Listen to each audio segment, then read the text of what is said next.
നമ്മൾ തമ്മിലുള്ള രാവിലെ തീർക്കാവത്തില്ലല്ലോ. നോക്കിയേ, നമുക്ക് സംസാരിക്കാം. എന്ത് സംസാരം തീർക്കാവോ? ഞാൻ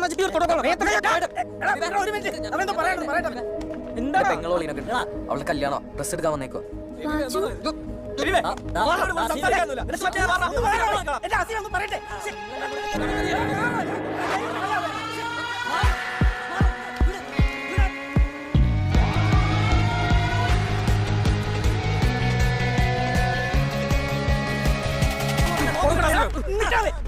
അവന്റെ ഫാമിലി രാവിലെ എന്റെ കയ്യിൽ നിന്ന് പോയി. ഇതിപ്പോ ഇവിടെ വെച്ച് സംസാരിച്ചു.